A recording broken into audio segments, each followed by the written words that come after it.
فاتحہ لوگوں کے مرنے پہ نہیں، احساس کے مرنے پہ پڑھنی چاہیے، کیونکہ لوگ مر جائیں تو صبر آ جاتا ہے، مگر احساس مر جائے تو معاشرہ مر جاتا ہے۔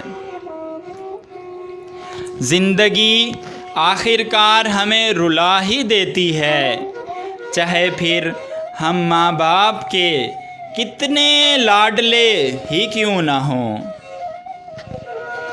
برداشت کے ساتھ حالات ضرور بدل جائیں گے، بس ذرا اندر اندر سے مسکرانے کی ضرورت ہے۔ یہ ایک راز ہے جو سکول یونیورسٹیوں میں نہیں سکھایا جاتا۔ میں نے اپنی زندگی میں چند باتیں سیکھی ہیں۔ ماں باپ کے علاوہ کوئی وفادار نہیں۔ عزت صرف پیسے کی ہے، انسان کی نہیں۔ غریب کا کوئی دوست نہیں بنتا۔ انسان جس شخص کے لیے دل سے مخلص ہو وہ اس کو دکھ دیتا ہے۔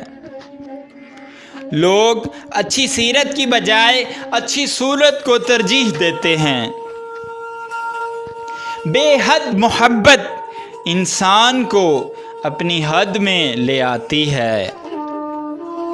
شدید دکھ ہوتا ہے جب ہم کسی پر اندھا یقین کریں اور وہ ثابت کر دے کہ ہم واقعی میں اندھے ہیں۔ کتنا خوبصورت احساس ہے کہ ہم اللہ تعالیٰ سے اپنے دل کی بات کرتے ہیں اور وہ سب کچھ پہلے سے جانتا ہے، لیکن پھر بھی ہمیں سننا چاہتا ہے۔ زندگی کچھ ایسی بے معنی ہو گئی ہے کہ انسانوں سے تعلقات ٹوٹتے جا رہے ہیں اور اپنوں سے بہت دور ہوتے جا رہے ہیں۔ ایک دن میں نے پوچھا، جناب یہ محبت کیا ہوتی ہے؟ بابا جی نے فرمایا، محبت دوسروں کے اندر چھپی ہوئی خوبی کا نقاب اتارنے کا نام ہے۔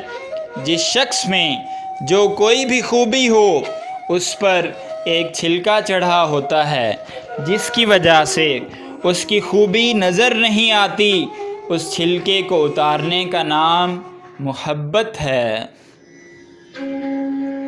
آپ عورت کے ساتھ کتنی بھی عقل و دانش کی بات کریں، کیسے ہی دلائل کیوں نہ دیں، اگر اس کی مرضی نہیں ہے تو وہ اس منطق کو کبھی نہیں سمجھے گی۔ اس کے ذہن کے اندر اپنی ہی منطق کا ایک ڈرائنگ روم ہوتا ہے، جس کو اس نے اپنی ماں کی عقل و فہم کی صلاحیت سے سجایا ہوتا ہے، اور وہ اس کو روشن کرنے کے لیے باہر کی روشنی کی محتاج نہیں ہوتی۔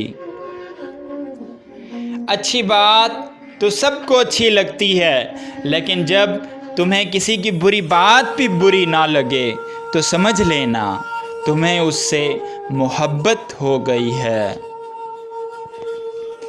ایک بات زندگی بھر یاد رکھنا، کسی کو دھوکہ مت دینا۔ دھوکے میں بڑی جان ہوتی ہے، یہ کبھی نہیں مرتا، گھوم کر ایک دن واپس آپ کے پاس پہنچ جاتا ہے، کیونکہ اس کو اپنے ٹھکانے سے بہت محبت ہوتی ہے۔ لفظوں کے دانت نہیں ہوتے مگر یہ کاٹ لیتے ہیں۔ جس چھاؤں سے عزت نفس زخمی ہو اس چھاؤں سے دھوپ ہی بہتر ہے۔ مقدر جن کے اونچے اور اعلیٰ بخت ہوتے ہیں، زندگی میں انہی کے امتحان بھی سخت ہوتے ہیں۔ میں نے پوچھا، بابا جی حسد کیا ہے؟ کہنے لگے، رب کی تقسیم سے اختلاف رکھنا۔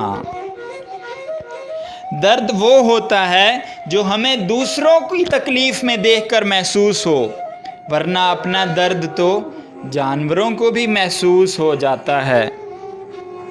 جو تلاش میں ہیں ان کو مل نہیں رہا، جن کو مل گیا ہے ان کو قدر نہیں۔